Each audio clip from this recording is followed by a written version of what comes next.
Vamos arrancando. Lección 26, pidiendo prestado en exceso.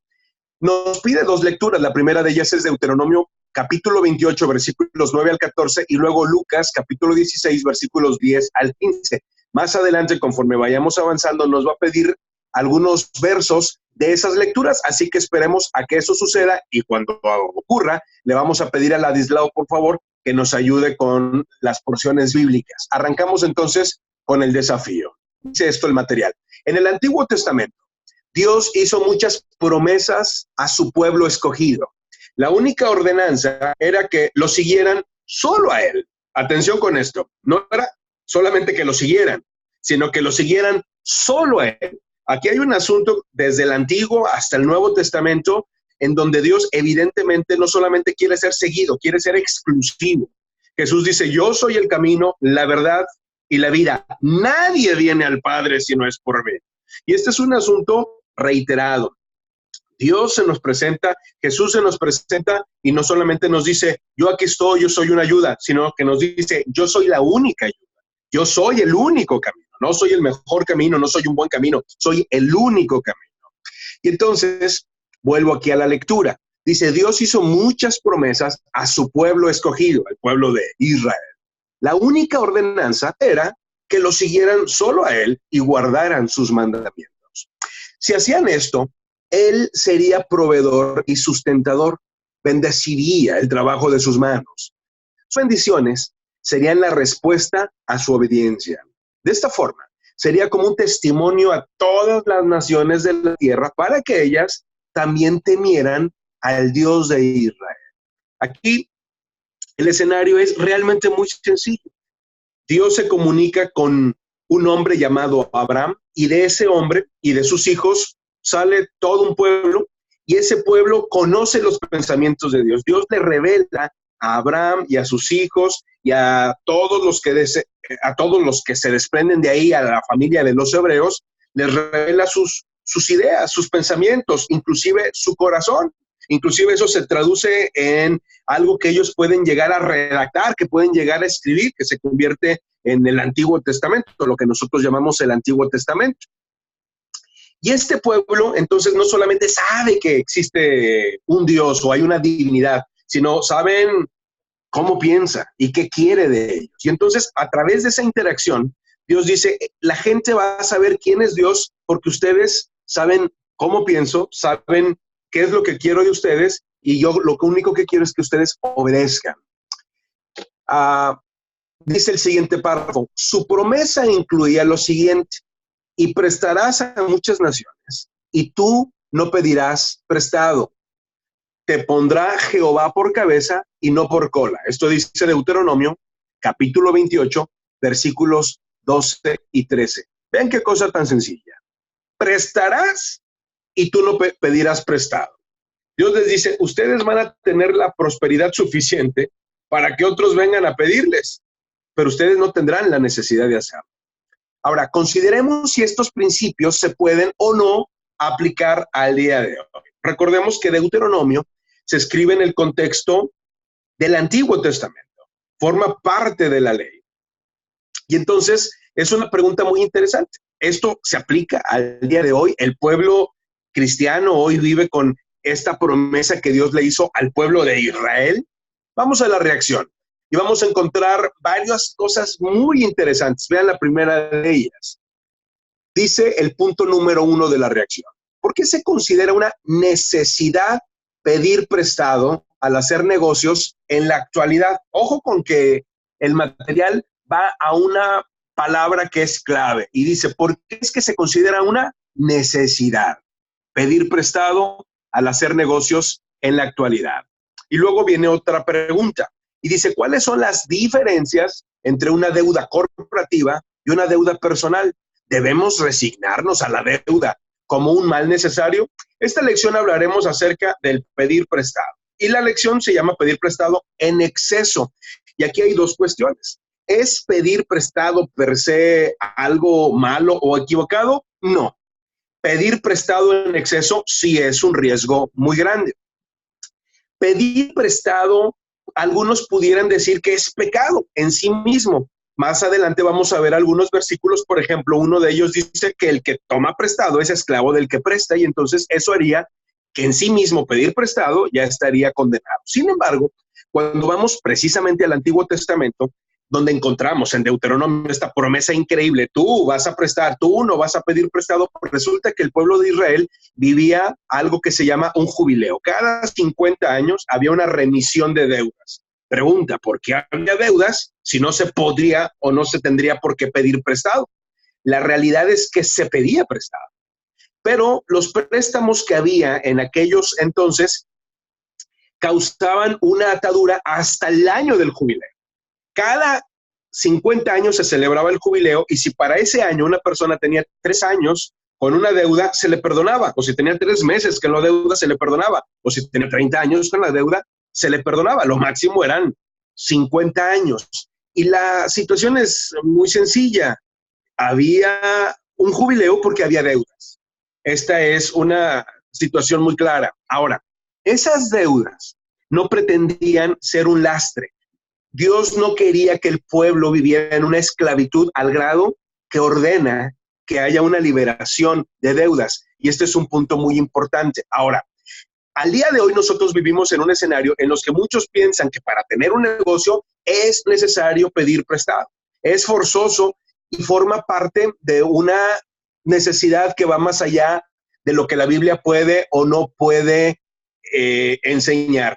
La Biblia pudo haber enseñado tal cosa, pero eso fue hace miles de años. Hoy vivimos en una realidad diferente. Quisiera ir a un comentario que hace June Hunt en un artículo que ella escribe que se llama Libertad Financiera, dentro de la serie Claves Bíblicas para la Consejería, en donde ella dice: señoras y señores, hay un mito, el mito del pedir prestado. Y entonces ella va a lo siguiente, dice: el mito es, usted debe de pedir prestado y pagar puntualmente para demostrar su responsabilidad financiera y establecer entonces un historial financiero. Esto que dice ella lo podemos encontrar reiteradamente en diferentes escenarios. Me voy, por ejemplo, a una página, déjenme buscarla rápidamente, acá está. Esta es una página de una empresa que se dedica a realizar cobros de manera electrónica, muy conocida en todo el mundo, Visa Business. Y vean lo que nos dice: ventajas de tener una deuda sana. Tener una deuda, dice, no es perjudicial para las finanzas cuando se tiene un control sobre ella y se asume con responsabilidad. Y luego entonces enlista 8 ventajas. La primera de ellas es esta: historial crediticio. Su mejor carta de presentación es tener una historia crediticia positiva. Esta solo se adquiere cuando usted registra un buen manejo de sus deudas. Bueno, muy a tono a lo que dice June Hunt, dice eso que dice esta enorme empresa de cobros electrónicos es un mito. ¿Cuál es la verdad? Vuelvo al artículo de June Hunt. Pedir prestado y pagar dinero obtenido no siempre es necesario para obtener crédito. La mayoría de los prestamistas están más que deseosos de dar crédito a los consumidores para poder cobrar altas tasas de interés durante el mayor tiempo posible. Pero la Biblia dice que estemos alertas porque el rico se enseñorea de los pobres y el que toma prestado es siervo del que presta. Proverbios 22:7.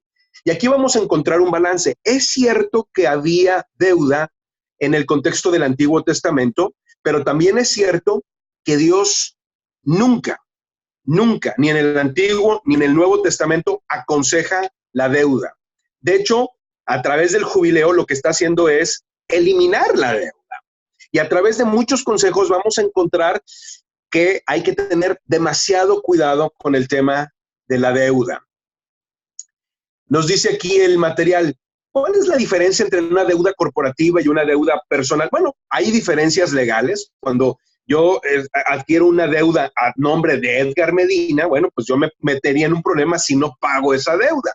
Si la empresa en la que yo trabajo o la empresa inclusive que yo tengo adquiere una deuda a nombre de una asociación o de una sociedad, bueno, puede tener diferentes implicaciones legales si acaso la deuda no se paga.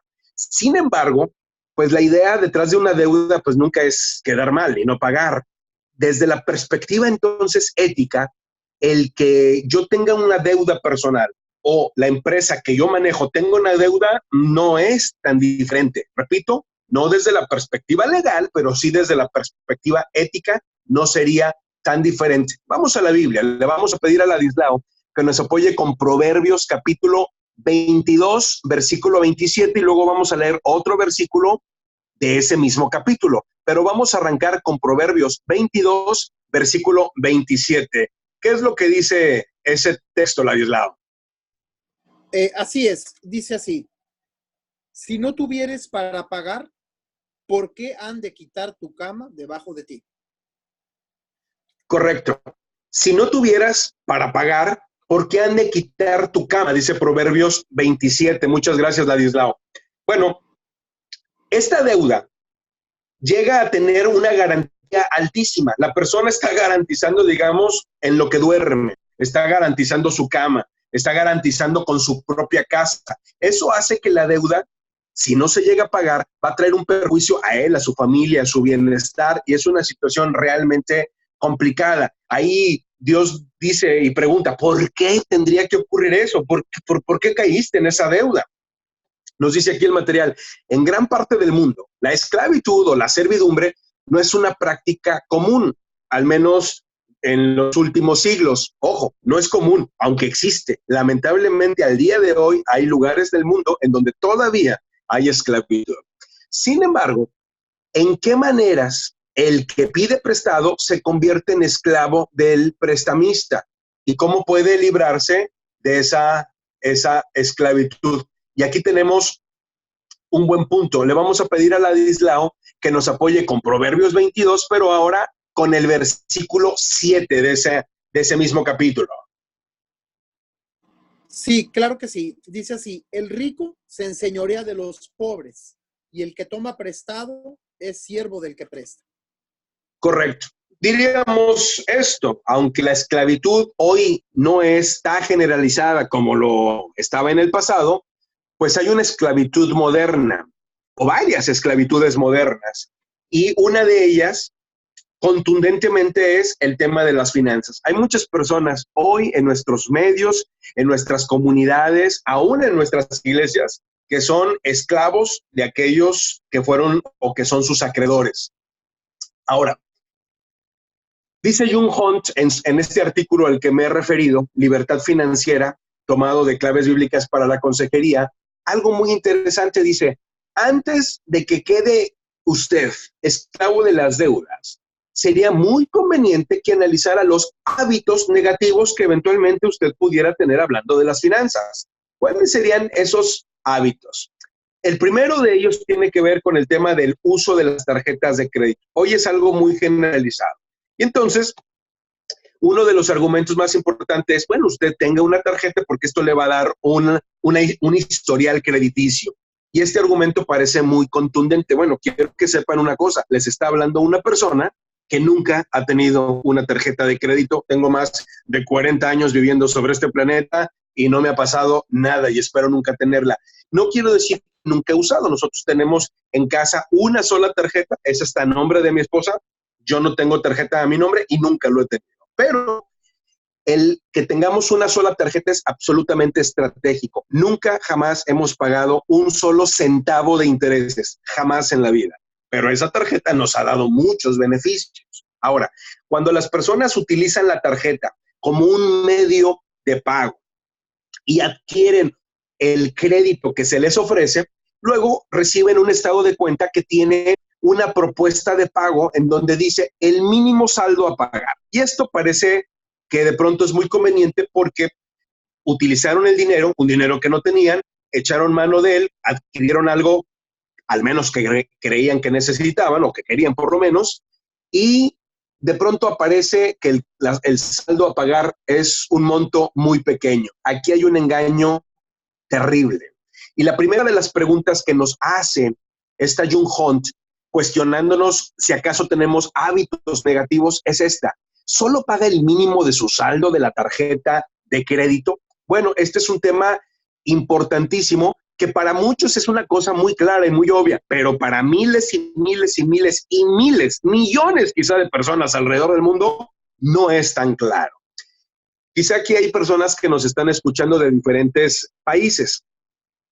No funciona muy diferente que digamos. Voy a remitirme a una página del gobierno mexicano, es la CONDUCEF. La CONDUCEF es una institución del gobierno que se encarga del asunto relacionado con los dineros. Y vean el artículo que dice acá: no caigas en el error de pagar el mínimo. Dice, ¿tienes una tarjeta de crédito con algún banco y eres de los que piensan que al pagar mes con mes el mínimo requerido en tu estado de cuenta manejas adecuada y responsablemente tu deuda? Estás en un error. Si bien es cierto que cubrir el mínimo requerido te permite mantener sano tu historial en el buró de crédito, en realidad no es una buena práctica, pues mientras más pequeños sean los pagos que realizas, más tiempo tardarás en liquidar tu adeudo. Fíjense, uno de los principales argumentos que nos dan para adquirir créditos es que vas a tener un mejor historial crediticio. Pero vean lo que dice la CONDUCEF, lo dice el gobierno mexicano. No importa, puedes tener un buen historial crediticio y estar haciendo un mal negocio. ¿Por qué? Porque resulta que cuando pagas solo el cargo mínimo, estás pagando muchísimos intereses y estás pagando muy poco de capital. Al referirnos a capital, estamos hablando de lo que verdaderamente le debes a la institución bancaria. La CONDUCEF tiene algo, y aquí lo menciona, que se llama calculadora.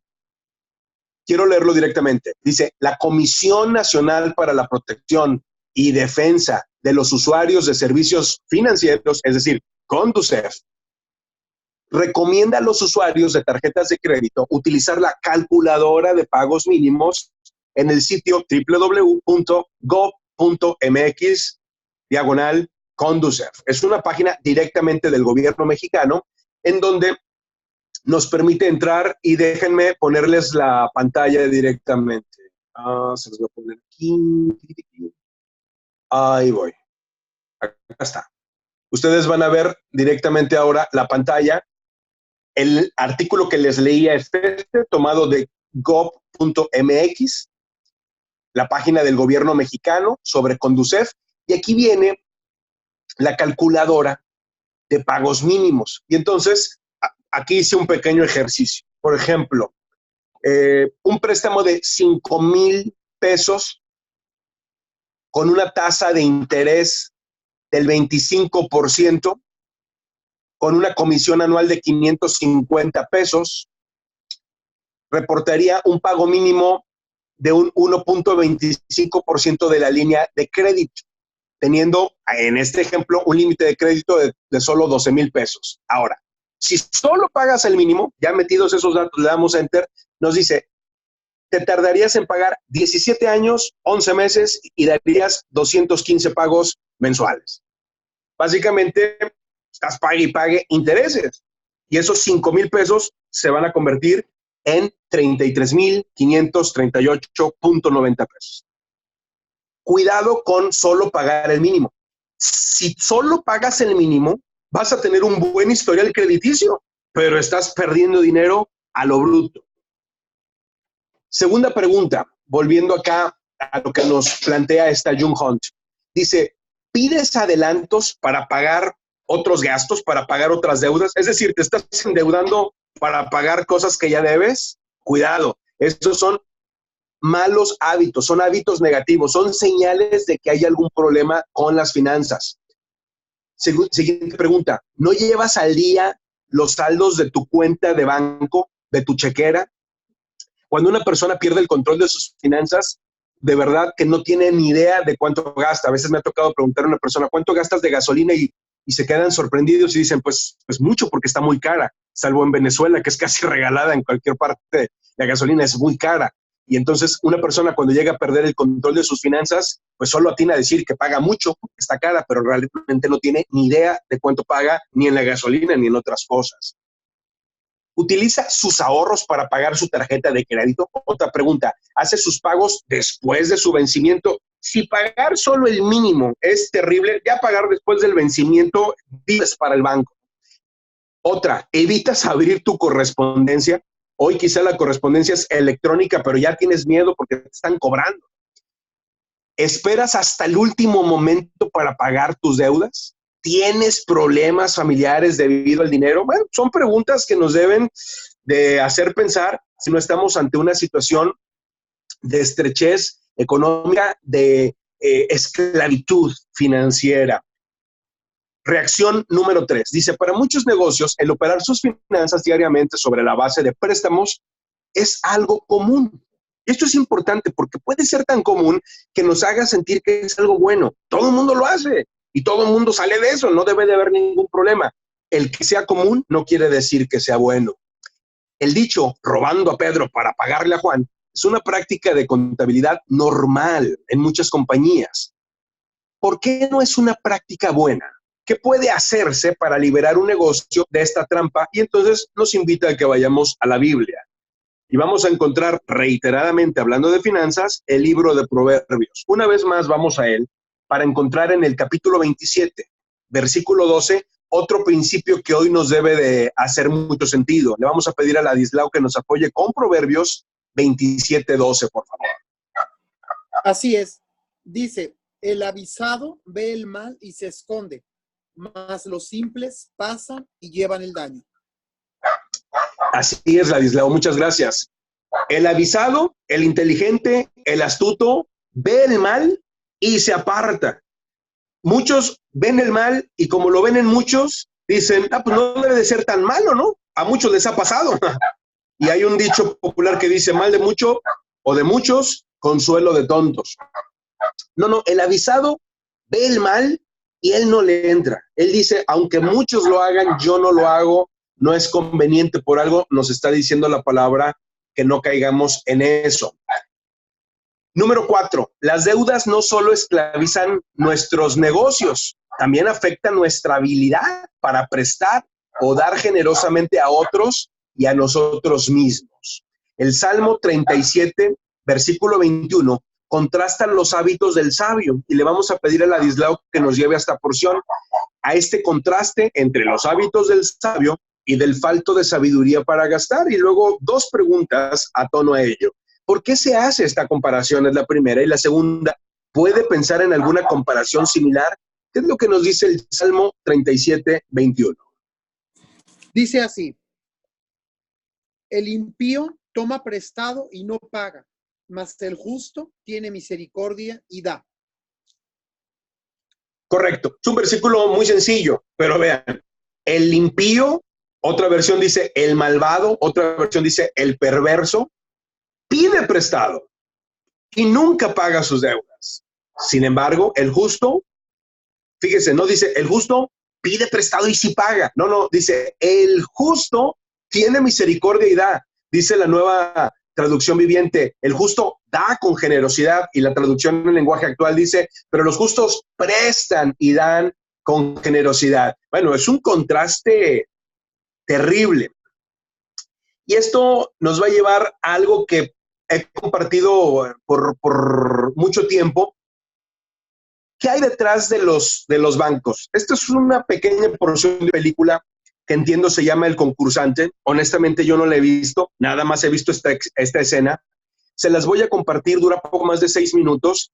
Es un poco extrema, es un poco radical aquí la enseñanza, pero créanme que está muy a tono a lo que la Biblia nos dice cuando nos alerta acerca de que somos esclavos del que presta. ¿Cómo es que funcionan los bancos? ¿Cómo es que nos engañan los bancos? Atención con lo que vamos a escuchar. Yo tengo gallinas y usted tiene un huerto con tomates. Yo quiero tomates y usted quiere huevos. ¿Qué hacemos? Un intercambio. Un simple intercambio. Por ejemplo, un huevo por cada tomate. Así eran las cosas al principio. Pero claro, a veces sus tomates eran mejores y a veces peores.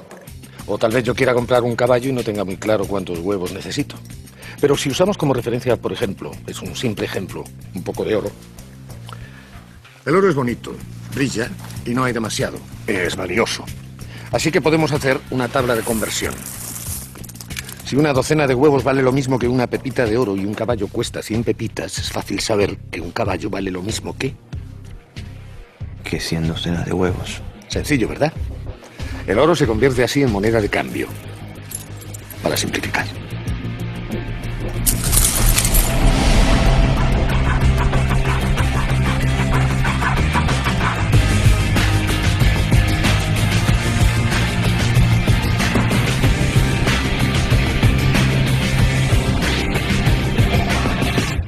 Ya no se puede comprar un caballo con huevos. Cambian los huevos por monedas y se acerca uno al estatua. Bonito, ¿verdad? Ese es el primer paso. Todo es más o menos igual que al principio. Salvo que ahora necesitamos oro para comprar las cosas que no producimos. Leche, carne, ropa, herramientas. En fin, la persona que inventó el sistema tiene un establecimiento. Un lugar donde se almacena el oro y nosotros podemos conseguirlo.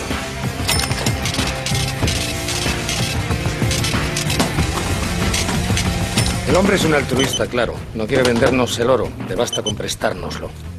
Por ejemplo, a mí me da 10 monedas, para mí, y me las deja en préstamo durante un periodo de 12 meses. Solo me pide un módico interés lógico, pongamos que un 10%. Eso sí, él arriesga su oro y yo no arriesgo nada. Así que necesita una garantía para cubrir la posibilidad de que yo no cumpla mi parte del trato. ¿Te importaría golpear más esas naranjas? Son para zumo.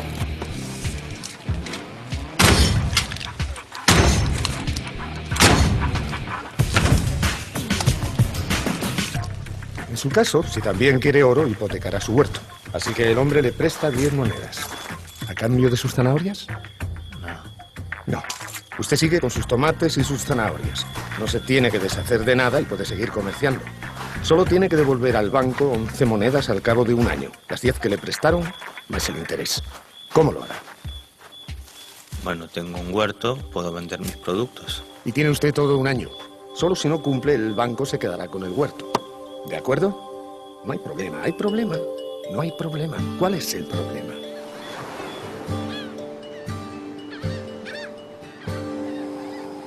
Imaginemos que el banco posee una cantidad total de, digamos, 100 monedas de oro. Que es la cantidad total de oro que existe. 100 monedas. Además del hombre bueno, existimos otras 10 personas. Usted, yo, un herrero, tal vez un par de ganaderos, una costurera. 10 personas en total. Todos necesitamos oro para comprar y todos hemos pedido un préstamo. 10 monedas para cada uno. Un total de 100 monedas.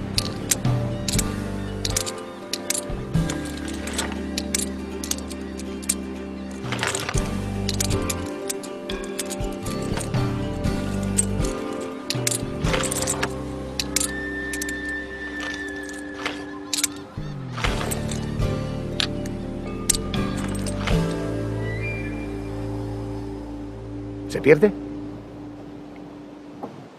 Claro que no. El banquero nos ha entregado todo su oro, con absoluta generosidad. ¿Y a cambio de qué? ¿Un simple 10%? ¿Una monedita por persona? Es justo. Pero... Eso es. Pero, según Pitágoras, tenemos un problema. Si al cabo de 12 meses hemos de pagar 11 monedas cada uno, ¿de dónde las vamos a sacar? 11 monedas cada uno son 110 monedas. Eso significa que existen 10 monedas en intereses que nunca podrán pagarse. Nunca. Suceda lo que suceda. No hay problema. El banco fue inventado para facilitar las cosas, no para complicarlas. Hay una solución razonable. No se preocupen. Devuélvanme solo los intereses, una moneda cada uno. Esperaré. Y el próximo año ya me devolverán la cantidad prestada inicialmente. Las primeras 10 monedas, en definitiva. Adelante. Sin embargo, si devolvemos una moneda, nos quedarán 9. 9 a cada uno.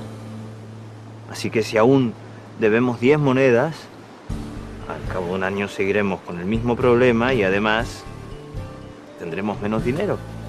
Correcto. una moneda menos que el año anterior. Si repetimos la operación durante 10 años, y eso siempre que nos dejen pagar solo el interés, en ese tiempo nos quedaremos sin nada. Desaparecerá todo el dinero. Y sin embargo, seguiremos debiendo el préstamo inicial. El banco habrá recuperado todo el oro. Nosotros no tendremos nada. Y aún deberemos lo que nos prestaron al principio. 100 monedas entre todos, que nunca podremos devolver porque sencillamente no existen.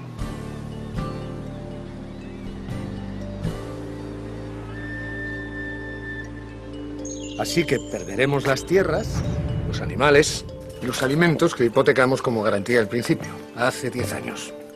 En 10 años el banco tendrá lo que tenía al principio, más todas nuestras posesiones. Y nosotros no tendremos nada, absolutamente nada, con lo que en la práctica nos habremos convertido en esclavos del banco. ¿Y por qué? Por nada y a cambio de nada.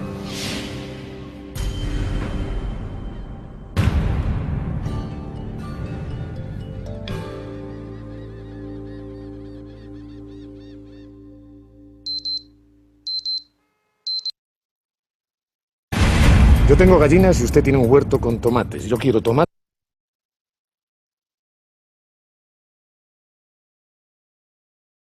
Muy bien, regresamos. Les anticipé que estaba un poco crudo, un poco cruel el video. A grosso modo es la situación. Y hemos aprendido a vivir con ello, pero debemos de aprender también a ser astutos para poder ser libres. Porque si vivimos al ritmo que la economía mundial nos va a demandar, tarde o temprano terminaremos esclavizados. Es evidente que hay un plan estratégico para que así ocurra. Por años hemos tenido, mi esposa y yo, la oportunidad de compartir una charla que se llama Hasta que las deudas nos separen, muy a tono a este tema. Y bueno, voy a tratar de resumir los principios que ahí enseñamos a fin de obtener una libertad financiera. Hasta que las deudas nos separen. Y aquí el contexto pues es precisamente el matrimonio, porque sabemos que en el matrimonio muchas veces una de las temáticas de discusión más asiduas precisamente es el dinero, son las deudas, pero es el dinero en general.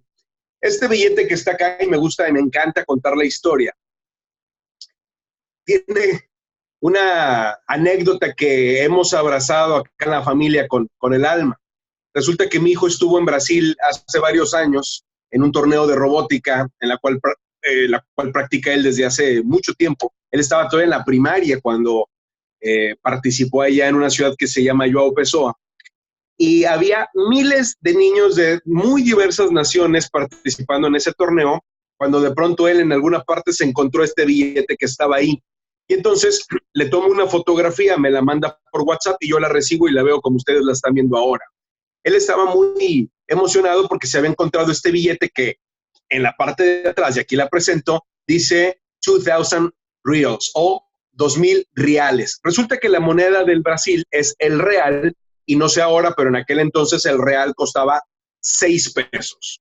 6 pesos costaban un real, de tal manera que 2,000 reales pues era un montón de dinero. Él estaba muy contento. Contento. Me manda la foto, papá, me encontré 2,000 reales, era una maravilla. Pero yo vi esta foto, yo dije, bueno, esto está raro. Si este es Lula da Silva, lo agarraron saliendo de un baño turco, por Dios santo, porque pues esto no parece brasileño, esto más bien parece como árabe. Y cuando fui a la parte de atrás, bueno, pues encontré que esto es de una nación islámica y que no eran 2,000 reales, sino reales, con I. Y yo dije, bueno, lo que sea son 2,000, ¿no? Te salen a ti 2,000 chiquipuntos en el cornflakes y dices, yeah, ¿no?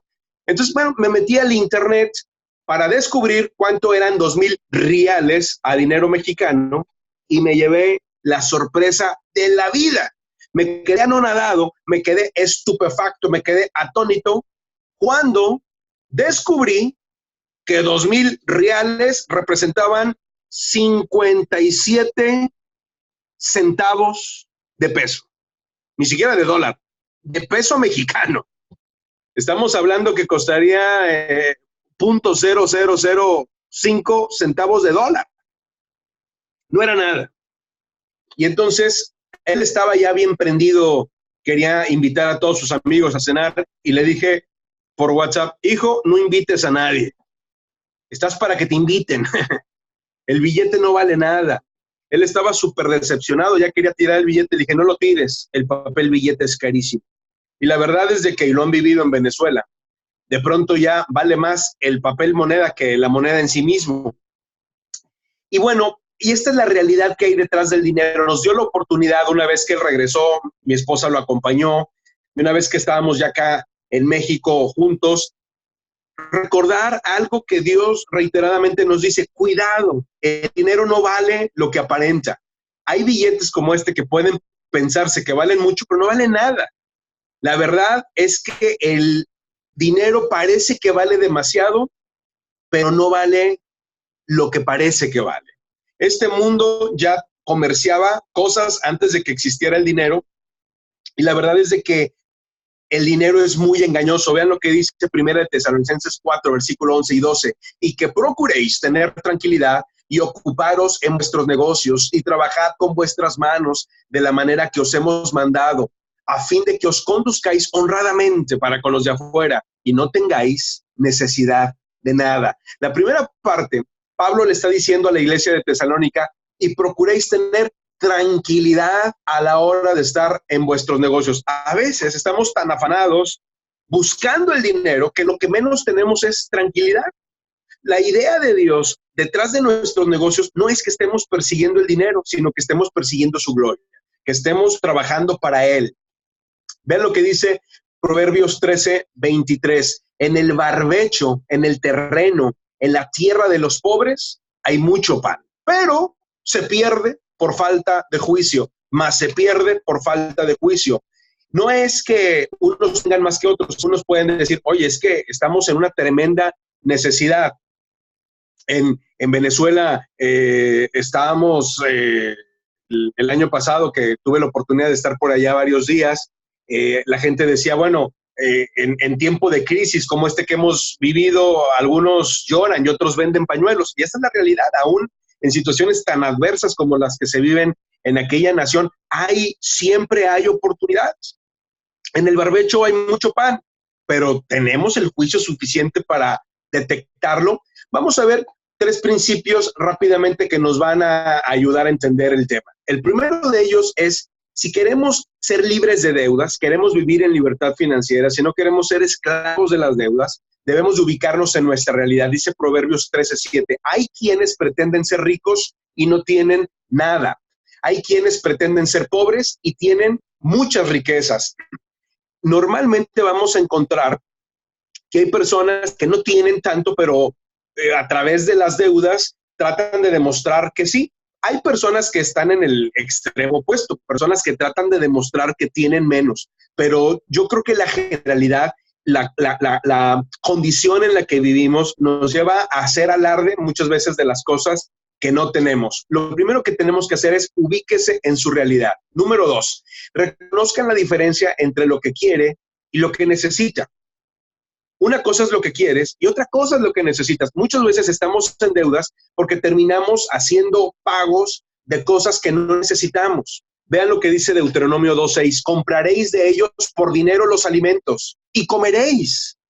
Y también compraréis de ellos el agua y beberéis. Vean, es sencillo. Compras alimento y te lo comes. Compras agua y la bebes. ¿Cuántas veces compramos un alimento que no nos comemos? Una ropa que no nos ponemos, un lugar al que no visitamos. ¿Por qué? Porque compramos algo que no necesitábamos. Lo queríamos, nada más. Reconoce la diferencia entre lo que quieres y lo que necesitas. Y número 3, no te endeudes fácilmente. Dice Proverbios 20:21, los bienes que se adquieren deprisa al principio no serán al final bendecidos. Muchas veces caemos en las deudas porque nos gana el ansia, porque queremos tener y ya algo que de pronto pensamos que no podemos pagar de contado, pero eso es un engaño. Aquí hacemos un alto en el camino. Quiero preguntarle a Keren si tenemos alguna pregunta, algún comentario. Adelante, Keren, es el tiempo, por favor.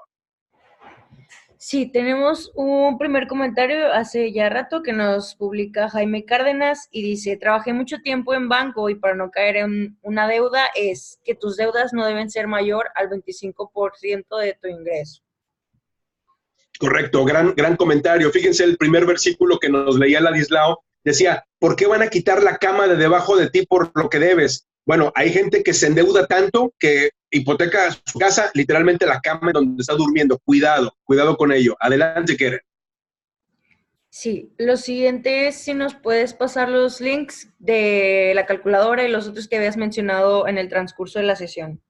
Correcto. Una vez que terminemos, voy a copiar el link y lo voy a poner ahí con todo gusto para que lo tengan.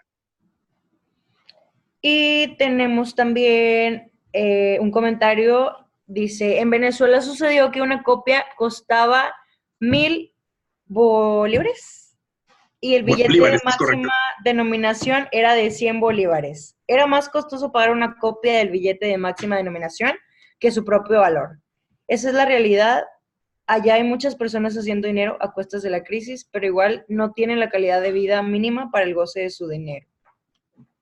Qué increíble, fíjense, una copia cuesta más que el propio billete. Sí, es una locura lo que ha pasado en Venezuela, pero al final es una gran enseñanza de lo que representa el dinero al final del día. Muy bien, muchas gracias por esa aportación.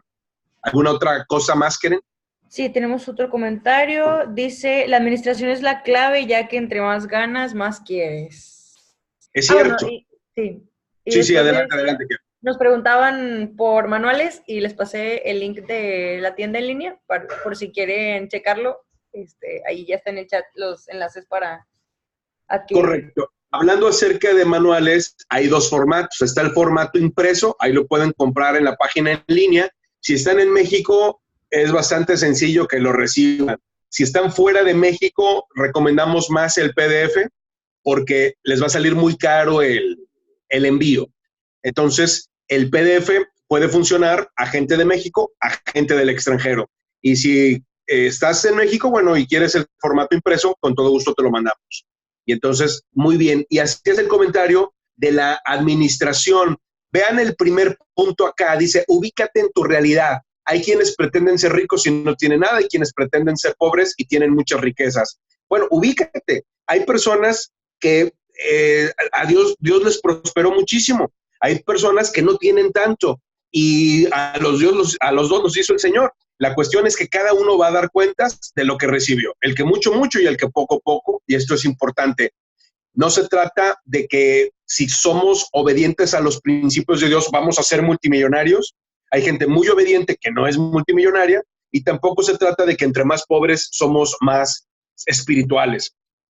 Esas han sido dos teologías que han sacudido a la iglesia por siglos. La teología bíblica es mayordomía. Tú eres un administrador. Dios te dio mucho, vas a dar cuenta de eso. Dios te dio poco, vas a dar cuenta de eso. Y entonces, esa es la situación. Muy bien. ¿Algún otro comentario, Keren? Bueno, nuevamente, dice aquí, sin duda es una enseñanza para todos los venezolanos, pero una manera muy dura de aprender.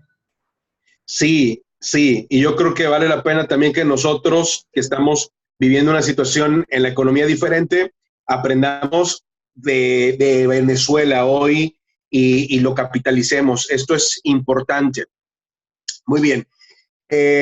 No se endeude fácilmente. Fíjense cómo alguien definió la deuda. Muchas gracias, Keren. Dice deuda, gastar el dinero que no tienes, comprando lo que no necesitas, complaciendo a quienes no les importas. Bueno, es una manera muy cruel de definir una deuda. Quizá el que lo hizo así estaba muy deprimido, pero a la vez es muy real.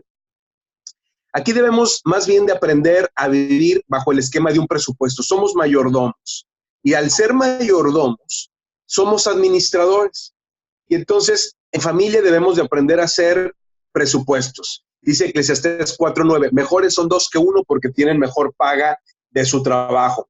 Aprendamos a juntos, en el caso de los casados, y aún los hijos, a aliarse con los papás y ayudarse a considerar, por ejemplo, esto que estoy poniendo aquí en pantalla. Cosas muy sencillas para hacer un presupuesto. Este es un esquema de Provident que se dedica al tema de los seguros y cosas por el estilo, y que ayudan con la enseñanza para el tema de la manera en la que se maneja el dinero. Número 1, ¿cuánto ganas y en qué gastas? Primero, escribe, pon por escrito exactamente cuánto es que tú estás ganando y cuánto es que estás gastando. Hay una matemática bien sencilla. Si tú estás gastando más de lo que ganas, estás en deudas. O sea, así de sencillo. Muchas veces no estamos exactamente conscientes de qué es lo que estamos haciendo. ¿Cuánto ganas? ¿En qué gastas?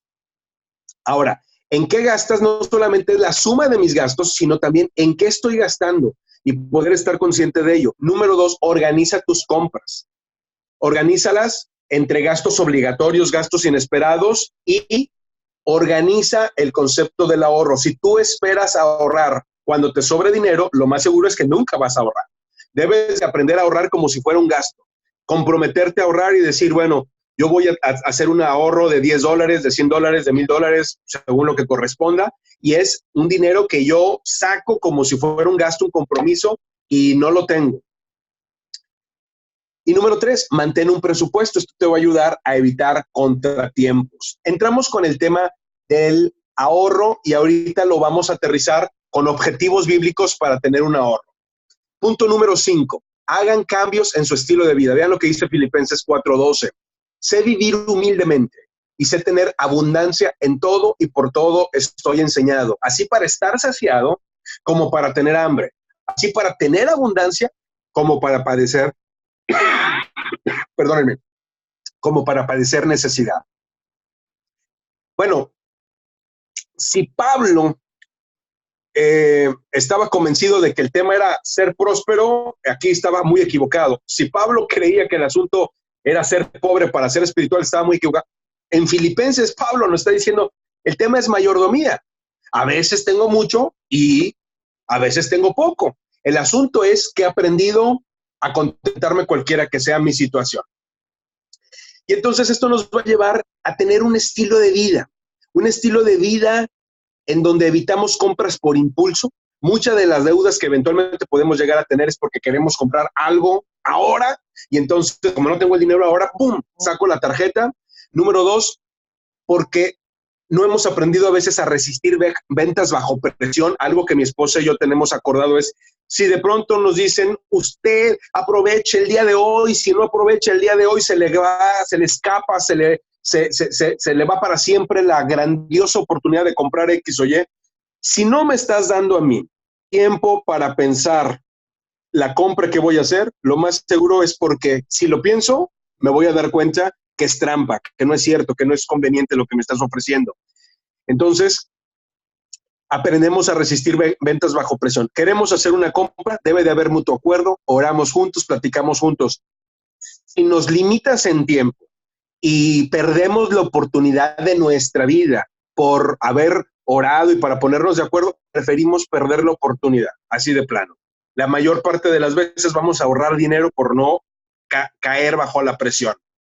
Y la tercera cosa es tener un estilo de vida que ahorren. Para muchos cristianos, el ahorrar es una falta de fe. Muchos cristianos ven el vivir por fe como si no tuviera yo que guardar nada hoy, porque si guardo hoy para mañana es como si estuviera yo confiando en el dinero. Sin embargo, la Biblia nos va a llevar reiteradamente a hablar acerca del ahorro y de los propósitos del ahorro. Vamos a concluir con esto. Le voy a pedir a Ladislao que nos lleve a Proverbios. Vamos a sacar 4 textos bíblicos en donde vamos a encontrar 4 principios hablando de un estilo de vida que ahorra. Los 4 están en Proverbios, aunque los vamos a encontrar en toda la Escritura. Le quiero pedir a Ladislao primero que nos lleve a Proverbios 21:22. ¿Lo tienes ahí, Ladislao? Sí, así es. Estoy prendiendo Perfecto. el micrófono. Proverbios 21:22. Adelante. Dice así: tomó el sabio la ciudad de los fuertes y derribó la fuerza en que ella confiaba. ¿Sí es Proverbios 21:22? 21:22, así es. Correcto, no. Entonces, discúlpenme, ahí me equivoqué. No es el versículo que yo estaba buscando. Repítelo por si las moscas, si no lo entendí ahorita muy bien. Mira, dice Tomó el sabio la ciudad de los fuertes y derribó la fuerza en que ella confiaba. Ok, No, es Proverbios 20, no, Proverbios 21, ¿verdad? sí, 21, 22. Sí, es ese. Sí, es ese. Correcto. Sí, no, No, ahí me entonces no era equivoqué. por... Sí, El primer principio, lo aclaro, es el principio de ahorrar para los tiempos de las vacas flacas. Lo vamos a encontrar en Génesis 41, el relato en donde el faraón tiene el sueño de vacas gordas que se comen, que son comidas por las vacas flacas. Viene José y le revela el sueño, y entonces aquí viene un principio de ahorro. Vienen años buenos, toma, ahorra. Vienen años malos, de ahí sacas. Y el proverbio que estaba buscando habla acerca de el mismo principio, pero ahí hay un error, me equivoqué. Lo voy a encontrar y luego se los paso. Vámonos al primer principio, es este. Ahorramos hoy para los años de vacas flacas. Dice el apóstol Pablo, he tenido abundancia, también he tenido necesidad. Bueno, un cristiano puede llegar a tener necesidad también. Ten un ahorro, esta es una cosa importante. ¿Qué nos dice Proverbios 13:22? Mira, Edgar, vi un comentario en el chat y creo que el versículo que estabas buscando, tiene razón, Sí, adelante. es Proverbio 21:20, que dice, tesoro precioso y aceite hay en la casa del sabio, mas el hombre insensato todo lo disipa. Es correcto. Es correcto, aquí ¿Verdad? lo arreglo, lo corrijo. Es el 20. En la casa del sabio, ahí. Se guardó y ahí está. Pero ¿qué hace el insensato? Lo disipa. Ese es el asunto. Todo se lo gasta. Pues si no, es que yo vivo por fe y mañana Dios va a proveer. Pues dice Proverbios que guardes. Y entonces, al ahorrar, estamos también actuando por fe. No para que le tengamos fe a la riqueza, sino por estar obedeciendo el principio bíblico. Correcto. Ahora sí, vámonos a Proverbios 13:22, por favor. Sí, claro. Proverbios 13:22. Ah, pues ahí los tienes escritos, ¿verdad? En tu hoja. Sí, sí, Dice, exacto. Proverbios, perdón, un segundo. Sí, sí, no te preocupes.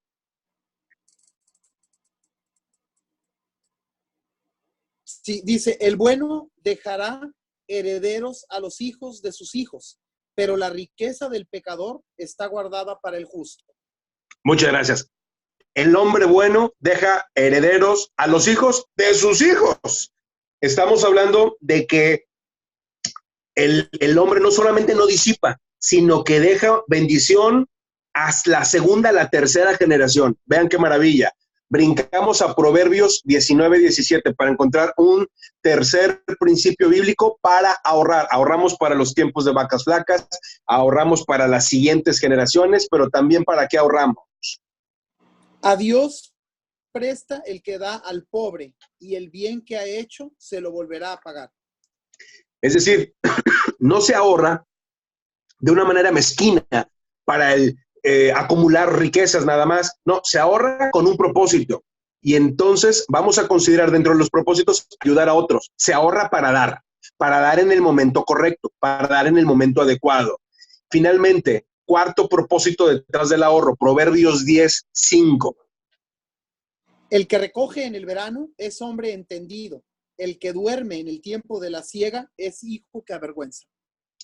Ahorramos para nuestros años altos. Ahí habla del tiempo de verano, cuando nuestra vida pudiéramos verlo a la luz de la vida completa. Cuando tenemos nuestros años fuertes, ahorramos para nuestros años en donde ya no vamos a ser productivos, por ejemplo. Y fíjense, Proverbios 13:22, ligado a Proverbios 10:5, nos dice, lejos de ser una carga para los hijos, al revés, nosotros, aún de viejos, nos seguimos sosteniendo por lo que juntamos a lo largo de nuestra vida, y a nuestros hijos, lejos de ser una carga, somos una bendición. 3 principios que son soluciones espirituales a los problemas económicos. Le voy a pedir a Ladislao que nos lleve a Hebreos 13:5 para encontrar el primero de ellos. Hebreos 13:5, y es el principio del contentamiento. Hebreos 13. 5. 5. Dice así: sean vuestras costumbres sin avaricia, contentos con lo que tenéis ahora, porque Él dijo, no te desampararé ni dejaré.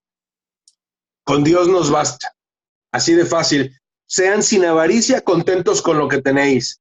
Y así vivía el apóstol Pablo. He aprendido a estar contento, cualquiera que sea mi situación, porque él no estaba contento por su situación, él estaba contento porque en cualquier situación estaba ligado con Dios.